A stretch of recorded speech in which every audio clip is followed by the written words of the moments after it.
Assalamualaikum warahmatullahi wabarakatuh. Alhamdulillahilladzi khalaqal mauta wal hayata liyabluwakum ayyukum ahsanu amala. Asyhadu an la ilaha illallah wahdahu la syarikalah wa asyhadu anna Muhammadan abduhu wa rasuluh. Allahumma salli wa sallim ala nabiyyina Muhammad wa ala alihi wa sahbihi wa man wala. Amma ba'd. Para jamaah yang dirahmati Allah, alhamdulillah pagi ini kita bisa bertemu lagi, dan kita selalu berharap mudah-mudahan setiap pertemuan kita, termasuk pertemuan kita pada hari ini, benar-benar menjadi pertemuan yang mendapatkan ridho dari Allah Subhanahu wa Ta'ala. Para jamaah yang dirahmati Allah, saya sering mendengar dan mungkin mencermati apa kata orang bahwa harta itu sangat penting untuk hidup, dan seringkali pengertian harta itu direduksi menjadi uang dan benda-benda yang memiliki nilai ekonomi saja, titik. Itu yang namanya harta, yang memang tidak salah, karena dalam pengertian sempit harta itu ya uang dan segala macam hal yang terkait dengan sesuatu yang punya nilai ekonomi. Tapi saya sering mencoba untuk mencermati bagaimana ketika orang itu punya duit, punya rumah, punya pekarangan, punya sawah ladang, punya mobil dan sebagainya, itu semua punya nilai ekonomi, tetapi tidak punya anak dan tidak tentram hidupnya karena ada sesuatu yang belum dia dapatkan. Apapun yang belum dia dapatkan dalam hidupnya itu, dia punya harapan mendapatkan anak, dia punya harapan mendapatkan sesuatu yang menjadi sesuatu yang membahagiakan dirinya. Itu dalam persepsi yang dia dapat, dan itu menyangkut mindset seseorang. Ternyata duit dan segala macam hal yang bernilai ekonomi itu tidak bermakna. Maka kemudian orang mengatakan, yuk kita mencari rezeki. Itu ternyata tidak hanya melulu pada hal-hal yang bersifat ekonomis, artinya yang punya nilai ekonomis. Ada hal yang bernilai kejiwaan, bernilai spiritual, dan bernilai budaya. Itu ternyata pada suatu saat dan suatu tempat itu lebih bermakna daripada sesuatu yang hanya bernilai ekonomi. Saya masih ingat betul itu. Ada seorang yang memelihara kucing, dan ternyata kucing itu menghabiskan biaya besar, tapi karena cintanya pada kucing, dia sangat sayang pada kucingnya itu, dan diberikanlah kucing itu dengan perhatian yang luar biasa. Tidak hanya makanannya, tapi kesehatannya juga diperhatikan. Bahkan secara khusus dia memeriksakan kucing-kucing yang dimilikinya itu ke dokter hewan yang menjadi langganannya. Ada juga orang yang dikatakan nguri-nguri budaya, yaitu memakai pakaian-pakaian adat yang pada saatnya memang menjadi sesuatu yang dia gemari. Dan karena dia orang Jawa, dia sering memakai sorjan. Karena dia orang Jawa, seringkali dia memakai ikat belangkon. Dan dia menikmati itu, dan itu bagian dari sesuatu yang menenteramkan dirinya, karena ada sesuatu yang bernilai kultural itu yang membahagiakan dirinya pada saatnya dia berbangga dengan apa yang dia pakai. Ada orang yang kemudian mengejar sesuatu yang punya nilai budaya itu dengan membelinya dengan harga yang luar biasa, dan dia tidak pernah merasa rugi dengan sesuatu yang bernilai budaya. Salah satunya warisan-warisan kakek moyangnya, nenek moyangnya, dan pada saat itu dia merasa bahwa ada sesuatu yang perlu dia miliki. Jadi di rumahnya itu ada benda-benda yang bersejarah, yang pada saatnya memang dia miliki dengan cara yang luar biasa, membelinya dengan harga yang mahal. Ya benda-benda itu ada manuskrip-manuskrip yang bahasanya memang bukan bahasa yang bisa dipahami oleh orang biasa.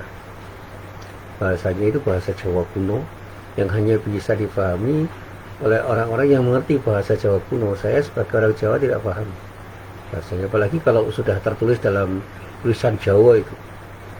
Saya sudah lupa itu membacanya. Dan ada buku yang tertulis dengan tulisan Arab, tapi dalam istilahnya orang Jawa namanya Arab Pegon, bukan Arab bahasa Arab. Tulisannya Arab tapi bahasa Jawa. Dan itulah yang kemudian saya cermati. Dan ada juga buku kecil itu yang tulisannya tulisan Arab tapi bahasa Melayu, bukan bahasa Indonesia pada umumnya, tapi bahasa Indonesia yang berasal dari rumpun bahasa Melayu. Dan dia miliki dengan membelinya pada seseorang dengan harga yang mahal. Demikian juga dia punya keris yang dia jadikan koleksi, bukan untuk azimat, bukan, tetapi hanya sebagai benda budaya yang dia pahami sebagai sesuatu yang bernilai luhur. Dan keris itu disimpan di almari dan tidak diapa-apakan kecuali hanya disimpan begitu saja. Dan dia merasa bahwa ada sesuatu yang menenteramkan. Tetapi dia tidak memahami bahwa ada nilai kesaktian dari keris itu, karena dia orang Islam, ya, tahu bahwa memahami keris sebagai sesuatu yang punya nilai kesaktian ini bisa menjebak dirinya pada syirik. Dan itulah yang saya katakan bahwa itu harta benda yang luar biasa berharga bagi dirinya. Dibeli berapapun nggak boleh, karena nilainya tidak sama dengan uang yang dia dapatkan dari penjualan benda itu. Nah, para jamaah yang dirahmati Allah, tapi kita coba untuk mengerjut dengan memahami sesuatu yang disebut oleh orang sebagai sesuatu yang punya nilai ekonomi yang disebut harta benda. Ya, tanpa kita harus mengecilkan makna itu secara lebih sempit lagi, tapi kita coba untuk memahami ada sesuatu yang punya nilai ekonomi yang oleh banyak orang disebut sebagai harta benda. Apa itu maknanya bagi orang itu? Nah, ternyata harta benda itu ketika sudah dimiliki bisa saja membuat orang itu pelit untuk berbagi pada orang lain, karena dipahami sebagai sesuatu yang sangat bermakna. Dan bagi dirinya harta benda itu adalah sesuatu yang bisa membahagiakan dirinya, sehingga ketika ada orang lain yang ingin memiliki, dia tidak mau memberikannya. Nah, orang yang seperti ini jangan diharapkan menjadi orang yang mau bersedekah.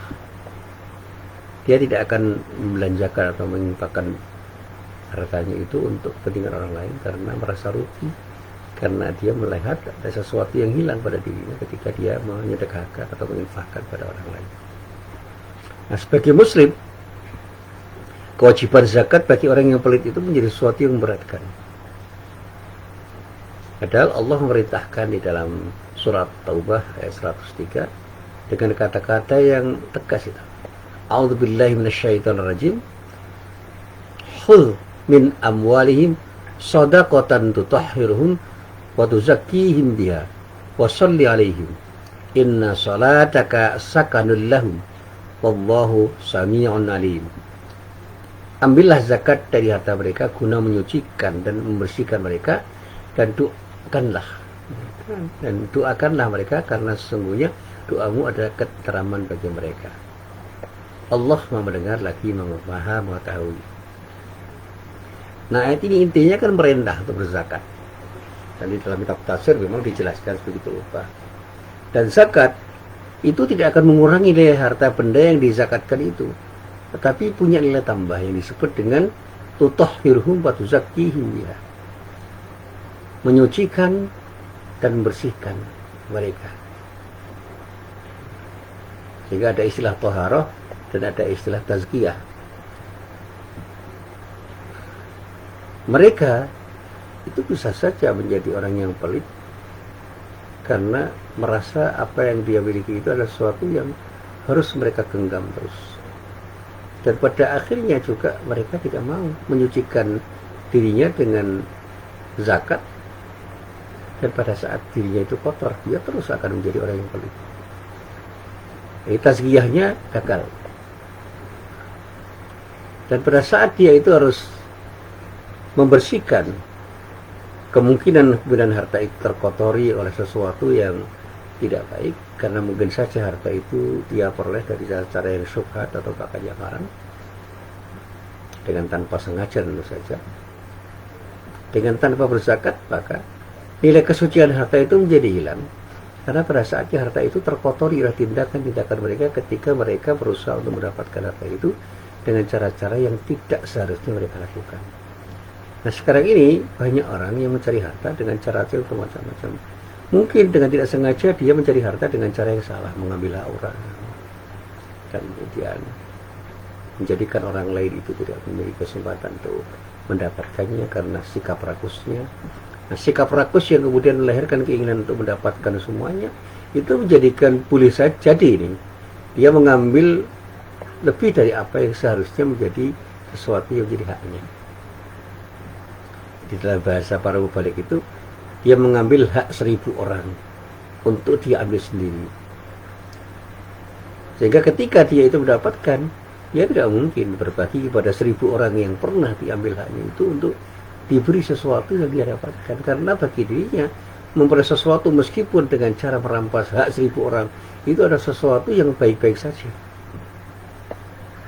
Dan dia tidak pernah merasa ada sesuatu yang salah. Saya pernah membaca tentang kapitalisme dalam artian ekonomi itu, ternyata juga bisa menumbuhkan sikap seperti itu, sikap rakus, di mana orang itu bisa dengan sikap rakusnya itu terjebak oleh egonya untuk hanya mementingkan dirinya, dan pada saatnya dia merebut semua hal yang harus dia lakukan itu untuk bisa mendapatkan sesuatu yang terbanyak tanpa harus mempertimbangkan apakah dengan cara seperti itu banyak orang yang kemudian tidak punya kesempatan untuk mendapatkan sesuatu yang sebenarnya bisa dia dapatkan ketika dia tidak bersikap rakus. Saya punya ilustrasi yang sederhana. Di sebuah pasar itu ada orang yang punya 5-6 kios, yang sebenarnya kalau dia itu mau berbagi pada orang lain, 1 kios saja bagi dirinya cukup, yang 4 atau 5 kios itu bisa dijual kepada orang lain agar orang lain bisa mendapatkan sesuatu yang dia dapatkan pada saat dia berjualan. Dalam dunia bisnis kan seringkali orang rakus. Ketika dia bisa membeli 4 kios di pasar, beli saja. Bahkan kalau boleh membeli 10 kios, dia beli semua. Dan bahkan atas nama siapapun yang dia jadikan sebagai orang yang bisa dia gunakan untuk mengerang kekayaan dari kios-kios itu. Sehingga mungkin saja ada seorang yang punya anggota keluarga 10, punya 10 kios di pasar itu, dan dia kuasai semuanya dengan cara yang monopolistik dan oligopolistik. Artinya apa? Dia kuasai sendiri dan dia kuasai secara bersama-sama bersama kroninya itu. Dan pada saat monopoli dan oligopoli itu terjadi, maka yang kemudian terjadi akibatnya adalah orang lain itu menjadi tidak punya kesempatan yang baik untuk mendapatkan keuntungan, karena keuntungan itu sudah diraup oleh orang-orang yang punya kegiatan bisnis dengan prinsip monopoli dan oligopoli itu. Dan disinilah kemudian orang seringkali menggambarkan begini, perolehan harta itu boleh saja diambil oleh siapapun dengan cara yang bermacam-macam, karena apa yang terpenting adalah dirinya. Biarlah orang lain itu tidak mendapatkannya, karena dalam kompetisi itu yang terpenting adalah bagaimana kita mendapatkan sesuatu yang lebih dibandingkan orang lain. Ini cara berpikir yang perlu kita ubah. Kompetisi itu tidak harus hanya melahirkan sesuatu yang mengakibatkan orang lain terpuruk, tetapi ada sikap kooperatif yang harus dia bangun, sehingga di samping dia berpikir kompetitif, dia juga harus berpikir kooperatif. Nah, dalam basis pikiran ekonomi kapitalistik dan sosialistik itu kan bisa kita buat keseimbangan. Bagaimana sifat kompetitif dan sifat kooperatif kita bangun bersama-sama untuk melahirkan keinginan diri yang tidak mengambil hak atau merampas hak orang, tapi pada saatnya kita bisa hidup bersama-sama untuk mendatangkan keuntungan bersama dalam rangka untuk meraih kebaikan bersama. Jadi kita itu bisa unggul dibanding orang lain bukan dengan cara merampas hak, tetapi bahkan mengajak orang lain untuk sama-sama unggul. Ilustrasinya seperti permainan sepak bola. Jangan pernah kita menjadi pemain sepak bola yang terus ingin unggul dibandingkan teman-teman kita, sementara teman-teman kita tidak kita beri kesempatan untuk mendapatkan keunggulan. Pada saat ketika ego itu sudah dimainkan dalam permainan sepak bola, bisa jadi sebuah tim itu akan rapuh karena ego yang dimiliki oleh masing-masing pemain itu. Orang harus bisa meruntuhkan egonya menjadi ego kelompok atau ego bersama, sehingga yang terjadi bukan cara berpikir yang mendahulukan aku sebagai sesuatu yang terpenting, tapi menambahkan kita, bahwa kita itu adalah lebih penting daripada aku. Jadi mari kita bersama-sama sukses untuk mendatangkan sesuatu yang bermanfaat bagi kita semua, sehingga saya dan kamu itu bisa mendapatkan sesuatu ketika berkompetisi. Bahkan pada saat ketika kita hidup bersama, kata mereka itu bisa jadi kemudian ranking yang di dalam diri kita, mereka pun harus diuntungkan dengan apa yang kita lakukan. Jadi aku, kamu, dia, mereka itu adalah kita. Dan pada saat kita itu berpikir bahwa kita itu harus beruntung, maka terjadilah kerjasama yang baik, sehingga di dunia itu tidak ada gesekan-gesekan yang melahirkan konflik. Semua itu menjadi indah karena masing-masing orang peduli untuk saling memberdayakan. Nah, para jamaah yang dirahmati Allah, dan inilah yang kemudian saya pahami bagaimana kita itu berbuat sesuatu untuk kepentingan banyak orang. Jangan sampai kita berbuat sesuatu untuk diri kita saja, bahkan dengan cara menzalimi orang lain. Yang itulah yang terjadi pada saat ketika kita berpikir dengan cara berpikir kapitalistik murni, yang ujung-ujungnya itu yang penting saya. Biarlah mereka sengsara, yang penting saya bahagia. Itu cara berpikir yang harus kita pahami sebagai sesuatu yang harus kita koreksi. Bahkan saya dulu pernah membaca tulisan Asfar Mahasin tentang kapitalisme Islam. Itu melahirkan semangat kompetisi, bukan konkurensi. Bagaimana orang itu bertanding untuk mendapatkan keunggulan tanpa harus mencederai orang lain atau mencederai orang lain. Sehingga dalam dunia bisnis terjadi kompetisi yang sehat, dan orang-orang terdorong untuk bisa unggul karena masing-masing ingin menjadi yang unggul, bukan dengan cara melemahkan orang lain. Saya ingin mencoba menyimak dan memahami firman Allah di dalam surat Ar-Rum ayat 39.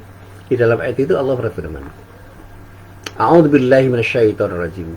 Wa ma ataitum mir riba liyarbuwa fi amwalin nas. Wa ma ataitum mir riba liyarbuwa fi amwalin nas. Ini ketika saya coba saya renungkan, itu luar biasa maknanya. Riba yang kamu berikan agar berkembang pada harta orang lain tidaklah berkembang dalam pandangan Allah. Fala yarbu indallah. Wa ma ataitum mir riban liyarbu fi amwalin nasi fala yarbu indallah. Riba yang kamu berikan agar berkembang pada harta orang lain tidaklah berkembang dalam pandangan Allah. Jadi kalau kita itu mencari tambahan dengan cara merugikan orang lain agar diri kita itu mendapatkan keuntungan dari orang lain, itu bukan sesuatu yang dinilai baik oleh Allah Subhanahu wa Ta'ala. Jadi ketika kita itu mengambil keuntungan dari orang lain sebanyak-banyaknya, yang dengan mengambil keuntungan dari orang lain itu ada sesuatu yang kita ambil dari orang lain, itu sebenarnya bukan sesuatu yang baik dalam pandangan Allah. Nah, jawabannya adalah pada rangkaian kata dan kalimat berikutnya.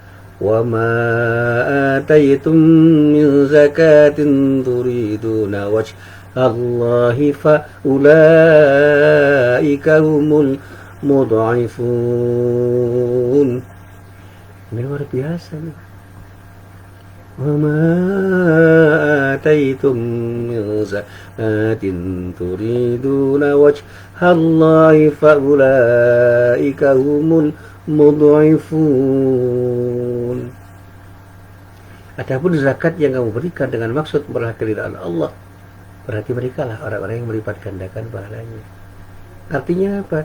Kita memberi sesuatu dengan zakat kita kepada orang yang disebut mustahik, Sebagai muzaki itu kita akan memperoleh ridho dari Allah, dan pada saatnya ridho Allah itu justru menjadi sesuatu yang seharusnya kita cari dengan harta kita itu, sehingga nilai harta kita seluruhnya itu tidak sebanding dengan ridho Allah yang bisa kita peroleh dengan zakat kita yang kita berikan untuk para mustahik yang memang berhak untuk mendapatkannya. Di dalam zakat itu kita harus sadar bahwa ada hak-hak orang yang disebut muzaki pada harta yang kita miliki, yang kita pegang itu. Dan kalau kita itu tidak mau berzakat, berarti kita telah menahan hak-hak mereka yang menjadi orang-orang yang disebut mustahik itu. Sehingga sebagai muzaki, dia harus berpikir, orang harus berpikir bahwa ada hak-hak yang melekat pada mustahik yang pada saatnya harus kita berikan dalam bentuk zakat itu.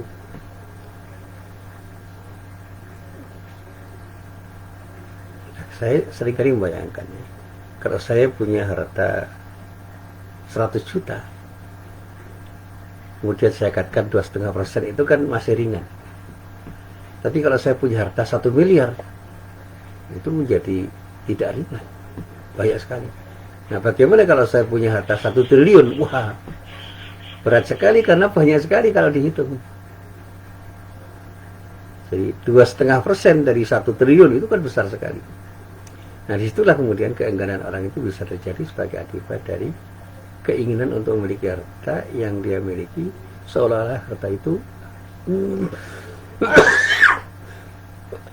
100% adalah miliknya, dan tidak ada hak orang lain untuk harta yang dia miliki, dan dia pegang semuanya rata-rata, dia simpan dalam bentuk macam-macam, dia tabung, dia investasikan dengan investasi yang kita pikirkan akan kembali keuntungannya pada diri kita saja.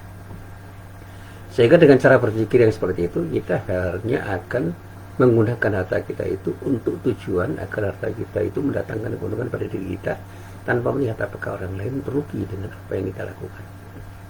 Atau dalam bahasa yang lain, apakah orang itu bisa mengambil keuntungan dari tindakan atau aktivitas yang kita lakukan dengan harta kita.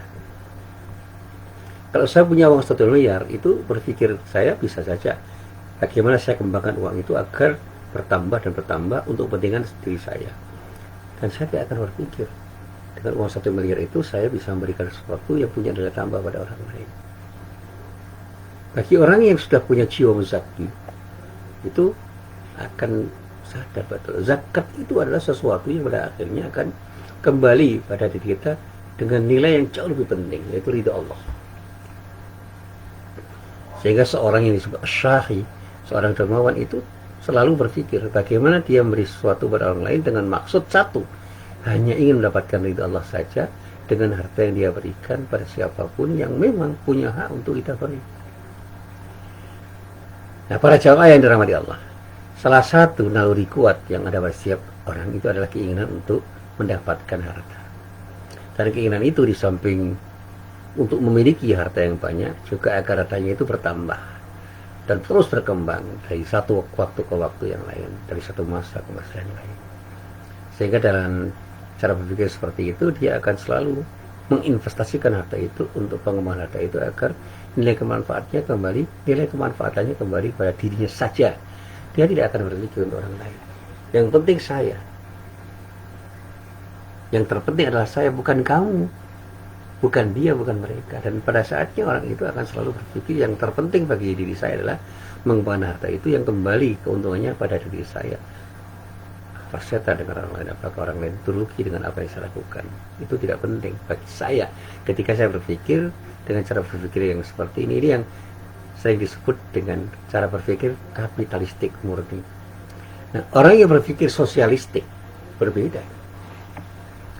Sosialisme Islam yang antara lain juga pernah disampaikan oleh Ki Umar Said Chokraminoto itu melahirkan keinginan untuk memberi pada orang lain, dan pada saatnya sikap ithar itu terwujud dengan cara memberi sesuatu yang terbaik pada orang lain. Bahkan sesuatu yang terbaik untuk dirinya pun dia inginkan untuk dia berikan pada orang lain agar orang lain itu bisa merasakan kebahagiaan sebagaimana kebahagiaan yang dia rasakan. Nah, para jamaah yang dirahmati Allah, tidak ada seorang manusia pun yang menginginkan hartanya itu berkurang. Ya, kita bisa memahami. Manusia itu selalu berupaya untuk menambahnya, meskipun kadangkala dia mengusahakannya dengan cara-cara yang tidak terpuji dan bahkan merugikan orang banyak. Dan inilah yang ditegur oleh Allah dalam firman-Nya yang sebenarnya mengingatkan pada kita. Misalnya itu bisa kita baca di dalam surat Al-Fajr ayat 20. Allah menyatakan wa tuhibbunal mala hubban jamma, dan kamu mencintai harta benda dengan cintaan yang berlebihan. Kecintaan kita yang berlebihan pada harta itu membuat kita menjadi pelit, sulit bagi kita untuk berbagi pada orang lain. Nah, sebagai ajaran yang selaras dengan naluri fitrah manusia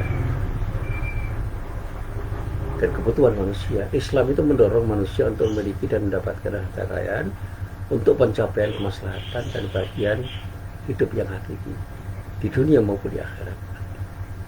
Islam tidak hanya mendorong orang untuk mengumpulkan dan mendapatkan harta, tapi juga bagaimana orang itu mengeluarkan dan memanfaatkan, sekaligus membersihkan dan menyucikannya. Ada pembersihan dan penyucian diri dan harta. Jadi jangan sampai diri kita kotor dengan harta yang kita miliki, dan jangan sampai harta kita itu kita pakai padahal masih ada sesuatu yang harus kita buang, kita bersihkan dari harta kita itu. Jadi kalau kita memiliki harta itu kan dari sisi subjektif kita itu bisa kotor karena kepemilikan kita terhadap harta. Dari sisi objektif barangkali harta itu ada kotoran-kotoran yang melekat. Karena apa? Harta yang kita cari dengan cara-cara yang tidak baik dan tidak benar itu bisa mengotori diri kita, dan pada saatnya harus kita bersihkan dengan cara memberikan harta itu kepada orang-orang yang berhak. Caranya yang terpenting tadi yang saya katakan dengan zakat. Dan itu kalau kita teruskan jadi sedekah-sedekah yang nilai sunnah, itu akan luar biasa, menjadikan diri kita semakin bersih dari kemungkinan sikap pikir yang bisa melekat pada diri kita ketika kita punya harta. Dan pada saatnya harta kita akan bersih dari kotoran-kotoran yang bisa mengotori harta kita karena kita cari harta kita itu dengan cara-cara yang tidak benar. Mungkin kita tidak pernah dengan sengaja mencari harta itu dengan cara yang benar, tapi di dunia ini kan ada sesuatu yang membuat kita itu seringkali terjebak pada cara yang tidak benar ketika mencari harta. Dan saya katakan di sinilah kita mendapatkan tuntunan dari Allah Subhanahu wa Ta'ala yang berkaitan dengan kesetiaan kita untuk berzakat dan berinfak dimanapun dan kapanpun kita mengeluarkan harta itu. Belanjakan harta kita itu dalam rangka untuk mendapatkan ridha Allah. Berzakatlah dengan cara yang terbaik sehingga kita mendapatkan ridha Allah. Sehingga zakat dan infak yang kelihatannya itu akan mengurangi harta kita, justru sebaliknya itu akan mengembangkan berbanyak sesuatu yang lebih bernilai daripada yang dikeluarkannya, itu apa? Ridha Allah. Jadi jangan pernah kita itu berpikir bahwa infak dan zakat itu akan memberikan kerugian pada diri kita karena kita kekurangan harta. Bukan. Apa yang kita berikan itu bukan sesuatu yang kita buang, tetapi kita memberikan hak pada orang lain dengan harta yang diberikan Allah pada diri kita. Dan pada saat kita memberikannya karena Allah, dengan ikhlas karena Allah, insya Allah apapun yang kita berikan itu akan ditambah nilainya oleh Allah yang disebut dengan barokah. Dan barokah itu tidak harus berupa uang atau harta yang sama, tetapi nilai tambahnya bisa berupa ketenangan hidup, kenyamanan, kedamaian. Dan pada saatnya kita mendapatkan dari Allah itu akan mendatangkan kemanfaatan yang luar biasa. Allah akan memberikan jalan yang terbaik bagi diri kita untuk bisa melihara diri kita dari kemungkinan kita itu terjerat dengan harta kita ini. Karena boleh jadi harta itu akan menjadi tagut, akan jadi sesuatu yang kita idolakan, dan pada saatnya kita akan jadi penyembah harta, pengabdi harta. Karena apa? Pada saatnya pembelaan pada harta, pembelaan terhadap harta itu akan menjadikan kita sulit untuk bersikap tauhid kepada Allah Subhanahu wa Ta'ala.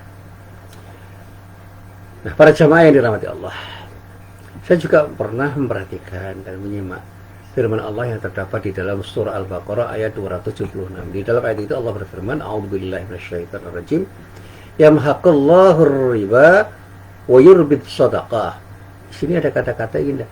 Yamhaqullahu riba wa yurbis sadaqat. Allahu la yuhibbu kulla kaffarin athim. Allah menghilangkan keberkahan dari riba dan menyuburkan sedekah. Artinya apa? Kalau kita itu berbisnis hanya dalam rangka mencari keuntungan yang berpotensi merugikan orang lain, itu nilainya kecil dan bahkan bisa menghilangkan keberkahan dari harta yang kita dapatkan dari cara kita berbisnis yang mengandung unsur riba itu. Menambah nilai harta itu boleh, tapi jangan sampai ketika kita menambah nilai harta itu dengan cara merugikan orang lain. Sehingga cara kita itu harus kita imbangi dengan bersedekah. Suburkan sedekah, berikan yang terbaik pada orang lain. Sehingga kalau kita itu berpikir bahwa kita harus bersedekah, berbisnis pun juga berpikir untuk itu. Bagaimana kita memberi yang terbaik pada setiap mitra kita di dalam berbisnis, agar mereka mendapatkan keuntungan dari bisnis kita bersamaan dengan keuntungan yang kita dapatkan. Dan keuntungan itu kan tidak harus keuntungan yang bersifat materi. Keuntungan berupa pelayanan, misalnya ketika saya berjualan. Saya pernah memperhatikan seorang penjual es dawet. Dia tidak mau menggunakan gula sintetis, tapi dia gunakan gula murni. Apakah itu gula aren, gula jawa, atau gula pasir, murni semua. Dan dia selalu ingin membeli bahan-bahan yang berkualitas, sehingga dawetnya itu relatif lebih mahal daripada dawet yang lain. Tapi laris karena apa? Enak dan menyehatkan. Artinya tidak beri peluang pada orang untuk sakit karena kualitas dawetnya dia baik. Sehingga orang itu dipercaya orang lain karena apa? Karena berjualan tidak hanya ingin mendapatkan keuntungan saja, tetapi juga berikan kemanfaatan bagi orang lain, agar pecinta dawetnya itu juga tidak terdampak negatif dengan dawet yang dikonsumsinya.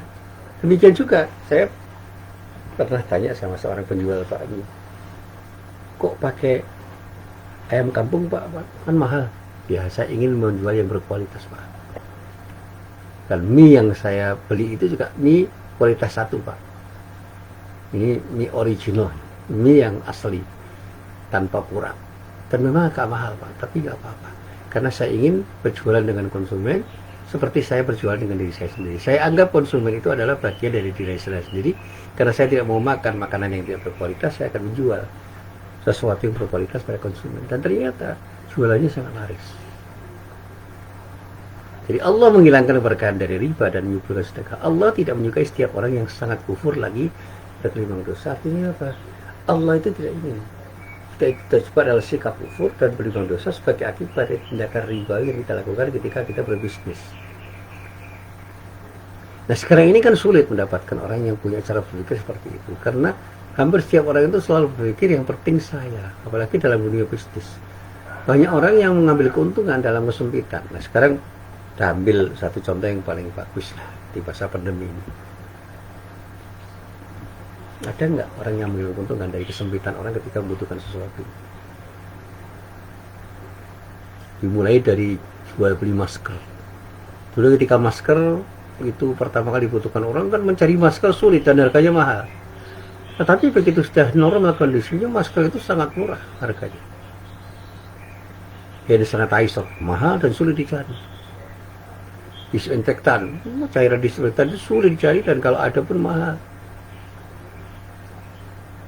Apalagi ketika kita bicara tentang rapid test, antigen, PCR. Bagaimana ketika orang butuh, mahalnya bukan main. Sekarang jadi murah karena orang sudah tidak terlalu butuh, dan sekarang ini orang banyak dipaksa untuk melakukannya untuk tujuan tertentu. Dan saya yakin, dengan sakit yakin, bahwa di balik semuanya itu ada kepentingan bisnis. Tanpa harus berseudon siapa yang mengambil keuntungan, tapi gampang sekali dibaca, Pak. Ada kepentingan bisnis di balik semuanya itu. Siapa yang mengambil keuntungan? Ya, saya tidak bisa menyebut karena saya tidak punya data. Tetapi dengan harga PCR misalnya yang dulu mahal sekali, sekarang menjadi murah, itu sangat mudah dipahami bahwa ada kepentingan bisnis balik jual beli PCR, yang memang ada beberapa pihak yang memang terlibat di dalam proses jual beli itu tanpa harus menyebut siapa. Nah, dalam kondisi pandemi seperti ini kan banyak orang yang remuk, cemas, gelisah, resah, panik, dan pada saat itu mudah sekali mereka itu diminta untuk melakukan sesuatu yang tidak rasional sekalipun, karena mereka tidak punya pemahaman yang tepat terhadap kondisi yang seperti ini, dan pada saatnya mereka mudah sekali diarahkan sesuai dengan arahan-arahan yang memang diberikan oleh orang-orang yang dipercaya oleh mereka. Saya masih ingat dulu ketika mencari vitamin C aja susah banget di awal-awal pandemi. Tapi begitu sudah normal, vitamin C tersedia banyak dan mudah sekali mendapatkannya. Dulu mencari oksigen pada saat orang butuh, susahnya, bukan sekarang melimpah. Dulu untuk masuk ke rumah sakit susah banget karena banyak orang yang mau masuk rumah sakit karena terindikasi terinfeksi virus corona. Sekarang hampir semua rumah sakit itu kosong bagi pasien COVID maksud saya. Shelter sudah banyak yang kosong. Mulai saya di Universitas Muhammadiyah Jakarta, shelter yang disediakan MU itu sudah berbulan-bulan kosong, kelompok, dan tidak dihuni oleh siapapun. Dan orang masih khawatir, jangan-jangan nanti ada lonjakan seperti dulu. Karena kekhawatiran itu sampai hari ini ya masih dikosongkan. Perkuliahan juga begitu. Banyak mahasiswa yang tidak mau kuliah offline karena khawatir ini dan itu. Masjid juga begitu. Ada masjid yang masih sepi karena khawatir ada corona baru dengan varian-varian tertentu yang bisa menginfeksi mereka. Dan dulu ketika awal-awal pandemi banyak masjid yang diliburkan untuk jamaah karena ada imbauan dari sejumlah pihak yang meminta mengosongkan masjid dari kegiatan-kegiatan ibadah, apalagi kegiatan-kegiatan yang lain yang nilainya sunnah. Kegiatan sholat wajib aja dikosongkan. Alhamdulillah ketika saya tidak begitu. Artinya ada kesepakatan masyarakat untuk tetap berhati-hati menggunakan prokes, tapi tidak meliburkan masjid. Sehingga sampai saat ini tidak ada libur jamaah masjid itu. Masuk Jumatan, sholat wajib, dan juga sholat tarawih di Ramadan berjalan tertib dan aman. Alhamdulillah. Nah, kembali pada persoalan bagaimana kita mengembangkan harta dan bagaimana kita menjadikan harta kita itu menjadi sesuatu yang bermanfaat. Mari kita sucikan diri kita agar kita tidak pelit terhadap harta yang kita miliki, karena harta yang kita miliki itu harta yang dititipkan oleh Allah untuk kita kembangkan selaras dengan perintah Allah.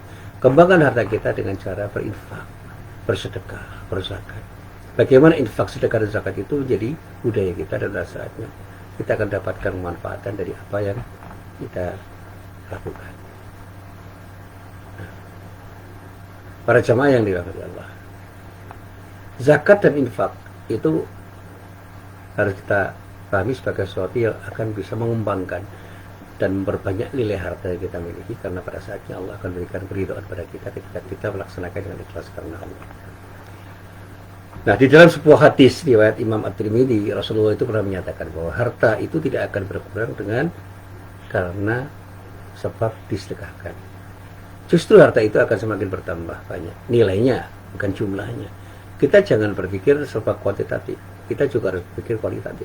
Mungkin secara kuantitatif harta kita berkurang, tapi secara kualitatif sesuatu yang kita berikan dengan zakat, infak, dan sedekah itu akan memberikan nilai tambah, terhadap apa yang kita miliki itu. Sebaliknya, riba yang kelihatannya akan mengembangkan berbanyak harta justru akan menghabiskan dan menghancurkannya. Ketika kita mengambil keuntungan dengan cara yang luar biasa salah, saya dengan cara memberi orang, itu kelihatannya kita mendapatkan banyak harta, tapi nilai di hadapan Allah itu nol.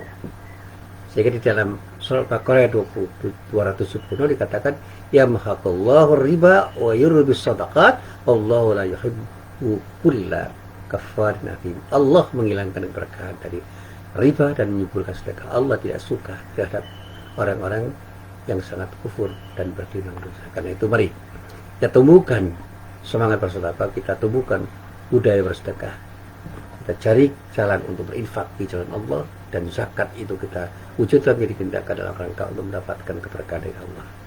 Meskipun saat ini kondisi kehidupan kita bangsa Indonesia semakin terpuruk sebagai akibat dari pandemi yang berkepanjangan, tapi jangan sampai kesediaan untuk berinfak, bersedekah, dan berzakat itu tiba-tiba hilang, menurun, dan pada saatnya bisa membuat kita tidak mendapatkan berkah dari harta yang kita miliki. Jadilah orang yang suka berzakat dan berinfak serta bersedekah dari harta benda yang kita miliki, yang mudah-mudahan dengan cara seperti itu harta yang kita berikan dalam bentuk zakat, infak, dan sedekah itu akan tumbuh dan berkembang karena izin dari Allah, biidznillah, dan pada saatnya Allah akan berikan keridhaannya pada diri kita. Harta itu akan semakin menjadi sesuatu yang akan membersihkan diri kita dari kotoran-kotoran hati, dan insya Allah kita akan menjadi suci hati kita dari kotoran-kotoran hati, dan jiwa kita akan menjadi bersih dari kotoran-kotoran yang mengotori jiwa kita, termasuk sikap-sikap yang membuat kita itu sulit untuk beribadah kepada Allah Subhanahu wa Ta'ala. Sekali lagi, mari kita budayakan infak, sedekah, dan zakat itu sebagai sesuatu yang kita cintai, dan dengan cara begitu insya Allah kita akan mendapatkan nilai keberkahan dari apa yang kita lakukan itu, karena Allah menjamin sesuatu yang kita sedekahkan karena Allah kita infakkan karena Allah, kita zakat karena Allah, kita akan kembali menjadi sesuatu yang punya nilai lebih dari apa yang kita berikan, utamanya ridha Allah yang diberikan oleh Allah pada diri kita. Assalamualaikum warahmatullahi wabarakatuh.